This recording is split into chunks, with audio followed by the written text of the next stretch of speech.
ആലപ്പുഴയിൽ 27-കാരി ആത്മഹത്യ ചെയ്ത സംഭവത്തിൽ ഗുരുതരമായ ആരോപണങ്ങളുമായി അന്ധരായ മാതാപിതാക്കൾ തങ്ങളുടെ കാഴ്ച പരിമിതി പറഞ്ഞ് രേഷ്മയെ ഭർത്താവും കുടുംബവും നിരന്തരം അപമാനിച്ചു. സ്ത്രീധനം ചോദിച്ച് പീഡിപ്പിച്ചതിനെ തുടർന്നാണ് കലവൂർ തകടി സ്വദേശിനിയായ രേഷ്മ മരിച്ചതെന്നാണ് കുടുംബത്തിന്റെ ആരോപണം. അവര് അമ്മയൊക്കെ അച്ഛനൊക്കെ കണ്ണുപൊട്ടിന്നല്ലാണ്ട് വിളിക്കില്ലായിരുന്നു. കണ്ണുപൊട്ടിന്റെ മകളെന്നാ വിളിക്കണത്. അപ്പൊ അവിടെ പറഞ്ഞു അത് ദൈവം തന്നതല്ലേ. അവള് പറഞ്ഞു അവര് വീട്ടിലേക്ക് അവള് ഫോൺ നമ്മളെ വിളിക്കുകയാണെന്നുണ്ടെങ്കിൽ അവരാരെങ്കിലും വരികയാണെങ്കിൽ അമ്മ പിന്നെ വിളിക്കാമെന്നും പറഞ്ഞ് കട്ട് ചെയ്യും. പോലീസ് കേസെടുത്തതോടെ ഭർത്താവ് ഡിബിനും കുടുംബവും 3 വയസ്സുകാരിയായ പേരക്കുട്ടിയെയും കൊണ്ട് കടന്നതായി രേഷ്മയുടെ പിതാവ് ജയരാജ് പറയുന്നു. ഞങ്ങളെപ്പോലുള്ള ദാരിദ്ര്യതയ്ക്കും താഴെയുള്ള പെൻഷൻ ആശ്രയിച്ച് കഴിയുന്നവരാണ് ഞങ്ങൾ. അങ്ങനെയുള്ള ഞങ്ങൾക്ക് ആ പിള്ളേരെ അത്രയും രീതിയിൽ അയക്കുമ്പോൾ അങ്ങനെയുള്ളൊരവസ്ഥ ഒരു രക്ഷകർത്താക്കൾക്കും ഉണ്ടാവരുത്. ഏതായാലും സംഭവിക്കാനുള്ളത് സംഭവിച്ചു. ഞങ്ങൾക്ക് പോകാനുള്ള ഞങ്ങളുടെ പോയി. ആ ഒരവസ്ഥ തീർച്ചയായിട്ടും നമ്മളിവിടെ ഭരിക്കുന്ന പ്രധാനപ്പെട്ട നമ്മുടെ മുഖ്യമന്ത്രിയായാലും നീതിപീഠമായാലും പോലീസുകാരായാലും സത്യസന്ധമായി അന്വേഷിച്ച് ഞങ്ങൾക്ക് നീതി ഉറപ്പാക്കണമെന്ന് മാത്രമാണ് എനിക്ക് അവസാനമായിട്ട് പറയാനുള്ളത്. വിശദാംശങ്ങളുമായി ശരണ്യ സ്നേഹജൻ ചേരുന്നുണ്ട് ആലപ്പുഴയിൽ നിന്ന്. ശരണ്യ, അങ്ങേറ്റം വേദനാജനകമായ കാര്യമാണ്. കാരണം അന്ധരായ മാതാപിതാക്കൾ അവരുടെ ജീവിതത്തിൽ ഏറ്റവും വലിയ ദുരന്തം നേരിടുന്നു. 27-കാരിയായ മകളെ നഷ്ടപ്പെടുന്നു. അതും ഗാർഹിക പീഡനത്തെ തുടർന്നാണ് ആത്മഹത്യ എന്നാണ് മനസ്സിലാക്കുന്നത്. പോലീസിൻ്റെ കേസുമായി ബന്ധപ്പെട്ട് പോലീസ് എന്ത് നടപടിയാണ് സ്വീകരിച്ചിട്ടുള്ളത്?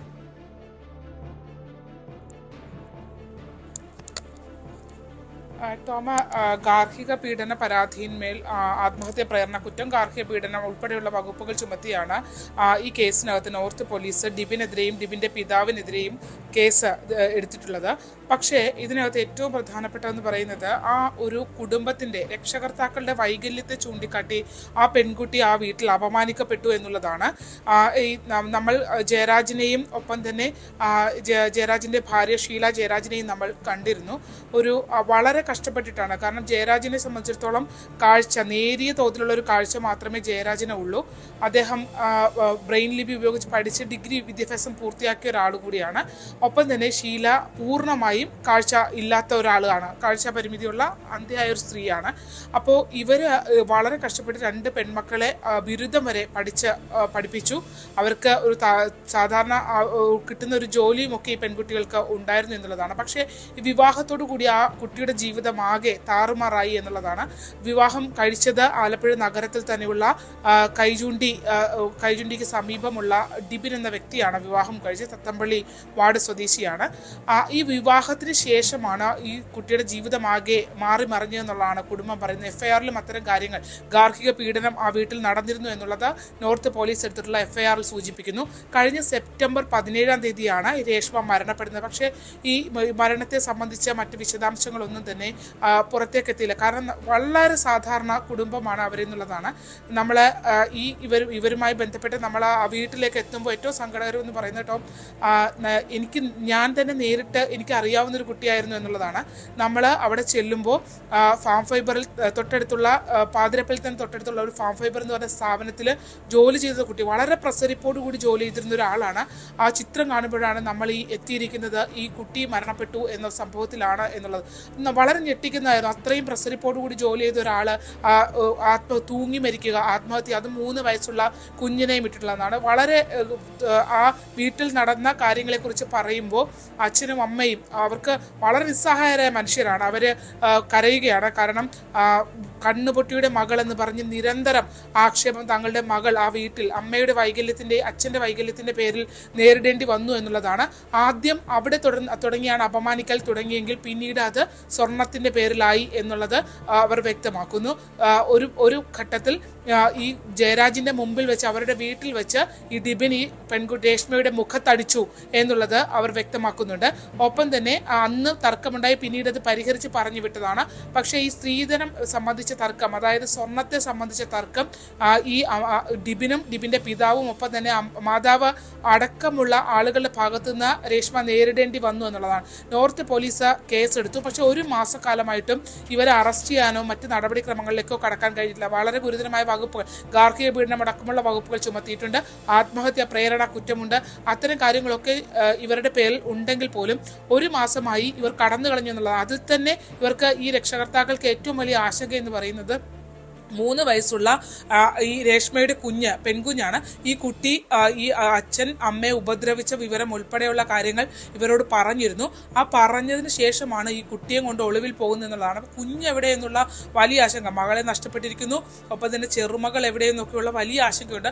കുടുംബത്തോടെ ഇവർ ഒളിവിലാണ് എന്നുള്ളതാണ് ഇപ്പോൾ പോലീസും നമ്മളോട് വ്യക്തമാക്കുന്നത്. അവർ നമ്മുടെ മുന്നിലേക്ക് വന്നത് ഇതിനകത്തൊരു നടപടി സ്വീകരിക്കണം. ഗാർഹിക പീഡനം നടന്നു എന്നുള്ളതിനെ സംബന്ധിച്ചുള്ള FIR അടക്കം വീണിട്ടുണ്ട്. പക്ഷേ തുടർ നടപടികളിലേക്ക് 1 മാസക്കാലമായിട്ടും അന്വേഷണ സംഘത്തിന് പോകാൻ കഴിഞ്ഞിട്ടില്ല. മുഖ്യമന്ത്രി അടക്കം കണ്ട പരാതി നൽകാനുള്ള ഒരു തീരുമാനത്തിലേക്കാണ്. അവർക്ക് നമ്മൾ സാധാരണ ആളുകളെ പോലെ പോകാനോ എടുക്കാനോ ഒന്നും എളുപ്പമുള്ള മനുഷ്യരല്ല. അതുകൊണ്ട് തന്നെ അവർക്ക് അത്തരത്തിലുള്ള സഹായം അഭ്യർത്ഥിച്ചുകൊണ്ട് തന്നെയാണ് അവർ മാധ്യമങ്ങളുടെ മുന്നിലേക്ക്, നമ്മുടെ മുന്നിലേക്കൊക്കെ വന്നതും. എന്തായാലും മുഖ്യമന്ത്രിക്ക് പരാതി നൽകാനാണ് തീരുമാനം. നിയമസഹായം കൊടുക്കാൻ ഇനി ഒരു പക്ഷേ ഈ കേസുമായി ബന്ധപ്പെട്ട് മുന്നോട്ട് പോകാൻ ആരുടെങ്കിലും ഭാഗത്തു നിന്ന് ഒരു സഹായമുണ്ടോ? പ്രത്യേകിച്ചും ആ മരിച്ച പെൺകുട്ടിക്ക് നീതി ഉറപ്പാക്കണം, ആ കുടുംബത്തിന് സംരക്ഷണം വേണം, അവർക്ക് നിയമസഹായം വേണം. ആരുടെങ്കിലും ഭാഗത്തു നിന്ന് സഹായം ലഭിക്കുന്നുണ്ടോ ശരണ്യ? അങ്ങനെ ഒന്നും ഇതുവരെ കിട്ടിയിട്ടില്ല എന്നുള്ളതാണ്. ഈ ഇത്തരത്തിലൊരു സെപ്റ്റംബർ 17 ഒരു മരണം നടന്നിട്ട് പ്രത്യേകിച്ച് കല്യാണം കഴിഞ്ഞ് ഇത്ര വർഷമേ ആയുള്ളൂ, അതായത് 5 വർഷത്തിൽ താഴെയായിട്ടുള്ളൂ വിവാഹം കഴിഞ്ഞിട്ട്. പക്ഷേ ഇങ്ങനൊരു സംഭവം ഉണ്ടായതിന് അത് മാധ്യമങ്ങളിൽ പോലും നമ്മൾ പോലും അത് അറിയാൻ വൈകി എന്നുള്ളതാണ്. കാരണം ഈ രക്ഷകർത്താക്കളുടെ അവരുടെ ഒരു പുറത്തേക്കുള്ള ഒരു കോണ്ടാക്ട് ചെയ്യാനുള്ള പ്രശ്നങ്ങളും ഒക്കെ തന്നെയാണ്. എന്നിട്ടും ആ അച്ഛൻ അദ്ദേഹം വളരെ കഷ്ടപ്പെട്ടിട്ടാണ്. അത് പറയുമ്പോൾ നമുക്ക് വളരെ സങ്കടം തോന്നും. ഡിഗ്രി വരെ ആ മക്കളെ പഠിപ്പിച്ചതിന് അദ്ദേഹം കടന്നു വന്ന വഴികളൊക്കെ അദ്ദേഹം പറയുമ്പോൾ നമുക്ക് അത്രയധികം അവർ കഷ്ടപ്പെട്ട് ഓമനിച്ച് വളർത്തിയ മക്കളിൽ ഒരാളാണ് നഷ്ടപ്പെട്ടു പോയതെന്നുള്ളതാണ്. പോലീസ് കേസ് എടുത്തെങ്കിൽ പോലും ആ കേസിനകത്ത് തുടർ നടപടികൾ എന്നുള്ള ചോദ്യമാണ് അവർ ഉന്നയിക്കുന്നത്. അത് യാഥാർത്ഥ്യം തന്നെയാണ്. അതായത് ഡിബിൻ ഒറ്റയ്ക്ക് പോലുമല്ല ഒളിവിൽ പോയിരിക്കുന്നത്. ഡിബിനും പോയി ഡിബിൻ്റെ അമ്മയും അച്ഛനും ഉൾപ്പെടെയുള്ള ആളുകൾ ഇവർ ഈ ചെറിയ കുഞ്ഞുമായി എവിടെയാണ് എന്നുള്ളത് അറിയാനുള്ള, ആ കുട്ടി എവിടെയാണെന്ന് അറിയാനുള്ള അവകാശമെങ്കിലും ആ കുട്ടിയുടെ അപ്പൂപ്പനും അമ്മൂമ്മയും എന്നുള്ള നിലയിൽ അവർക്കുണ്ട്. കാരണം ഒട്ടും സേഫ് അല്ലാത്ത ഒരു സ്ഥലത്ത് വെച്ചാണ്. കാരണം ഈ മൃതദേഹം, അതായത് രേഷ്മയുടെ മൃതദേഹം ആശുപത്രിയിലേക്ക് കൊണ്ടുവരുമ്പോൾ ഈ മൃതദേഹത്തിൽ നിന്ന് സ്വർണ്ണാഭരണങ്ങൾ മുഴുവൻ മാറ്റിയിരുന്നു എന്നുള്ളതാണ് വ്യക്തമാക്കുന്നത്. കാരണം അദ്ദേഹത്തിന് ആശുപത്രിയിൽ അത്തരത്തിൽ മൃതദേഹം കൊണ്ടുവരികയാണെങ്കിൽ സ്വർണ്ണാഭരണങ്ങൾ അഴിച്ച് നൽകുമ്പോൾ തീർച്ചയായും അത് അവിടെ രേഖപ്പെടുത്തിയിട്ടാണ് നൽകുക. പക്ഷേ അങ്ങനെ ഒരു രേഖയോ മറ്റു കാര്യങ്ങളോ ഒന്നുമില്ല. അതായത് ഈ മൃതദേഹം കൊണ്ടുവരുമ്പോൾ പോലും സ്വർണ്ണാഭരണങ്ങൾ മാറ്റിയിട്ടുണ്ടായിരുന്നു എന്നുള്ള ഗുരുതര കാര്യങ്ങൾ ഉൾപ്പെടെ ഈ പിതാവ് നമ്മളോട് പറയുന്നുണ്ട്. മാത്രമല്ല ബന്ധുക്കളുമായി അദ്ദേഹം ചെന്ന് മരണം നടന്ന ദിവസം ചെന്ന് അന്വേഷിക്കുമ്പോൾ തലേദിവസം രാത്രി അവിടെ വലിയ വഴക്ക് നടന്നിരുന്നു. മിക്ക ദിവസങ്ങളിലും വഴക്ക് നടന്നിരുന്നു. ചില ദിവസങ്ങളിലൊക്കെ രേഷ്മ കുട്ടിയുമായി രാത്രി ബിസ്ക്കറ്റ് ഉൾപ്പെടെ, കുട്ടിക്ക് ഭക്ഷണം നൽകാനായി ബിസ്ക്കറ്റ് ഉൾപ്പെടെ വാങ്ങാൻ, അതായത് ആ ഭക്ഷണം അവിടെ ഇല്ലായിരുന്നു എന്നുള്ള സൂചനയാണ് നമുക്ക് ലഭിക്കുന്നത്. വാങ്ങുന്നതിനായി രാത്രി തൊട്ടടുത്തുള്ള കടകളിലൊക്കെ ഈ കുട്ടി എത്താറുണ്ടായിരുന്നു എന്നുൾപ്പെടെയുള്ള കാര്യങ്ങൾ പറഞ്ഞു. അതായത് നിരന്തരം രക്ഷകർത്താക്കളുടെ വൈകല്യത്തെ പറഞ്ഞ് അപമാനിച്ചു ആ കുട്ടിയെ മാനസികമായി തകർത്തിട്ടുണ്ട്. ഒപ്പം തന്നെയാണ് ഈ സ്വർണത്തിന്റെ പേരിലുള്ള തർക്കങ്ങൾ നടന്നത്. ഇങ്ങോട്ട് ആലോചിച്ച് വന്ന് നടന്ന വിവാഹമാണ്. എന്നിട്ട് പോലും ആ വീട്ടിൽ നടന്നത് വലിയ മാനസികമായി നമ്മൾ ഉദ്ദേശിക്കുന്നതിനപ്പുറം സ്വന്തം അച്ഛൻ്റെയും അമ്മയുടെയും വൈകല്യത്തെ നമ്മൾ അത് സഹതാപത്തോടെ അല്ലെങ്കിൽ നമ്മൾ വിഷമത്തോടെ കാണുന്ന ആ ഒരു സംഭവത്തെ വളരെ മോശമായി ഈ പെൺകുട്ടിയെ അപമാനിക്കാനായി അവർ ഉപയോഗിച്ചു എന്നുള്ളതാണ്. ആ രീതിയിൽ ആ പെൺകുട്ടിയെ അവർ മാനസികമായി തകർത്തു. അതിനുശേഷമാണ് ഈ സ്വർണത്തിന്റെ പേരിലുള്ള തർക്കങ്ങൾ അവിടെ നടന്നു. രക്ഷകർത്താക്കളുടെ മുന്നിൽ വെച്ച് മുഖത്തടിച്ചു.